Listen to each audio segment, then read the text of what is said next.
Lepas ni tak payah dah nak datang sini nak ambil saya ke, nak hantar saya, tak payah. Kejap, kenapa ni? Tak, saya perasan tahu awak daripada semalam lagi dingin dengan saya. Saya ada buat apa-apa salah ke? Saya nak minta tolong satu je dengan awak.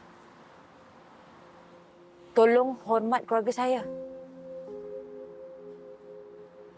Kesian Haikal tu, saya baru nak ajar dia sesuaikan hidup dia sekarang ni. Dia kena faham hidup dia sekarang dah tak sesenang dulu. Tapi awak masih lagi ajar dia apa macam-macam, manjakan dia lah. Kesian, nanti dia kecewa. Tak kesiankan dia ke? Awak, saya memang betul-betul ikhlas. Saya nak happykan dia.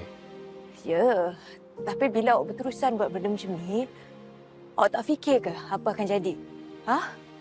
Buatnya nanti satu hari awak tak ada dalam hidup kita orang. Dia macam mana? Saya tak sanggup nak tengok dia patah hati. Saya patah hati seorang tak apalah. Kenapa awak boleh fikir sekarang ni yang saya akan kecewakan dia? Sebab kita ni tak sekufu, Armin.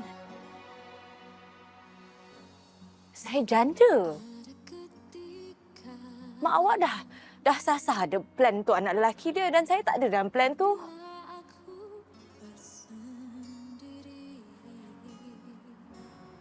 So please, cukuplah friendship kita ni. Stop takat ni je. Tolong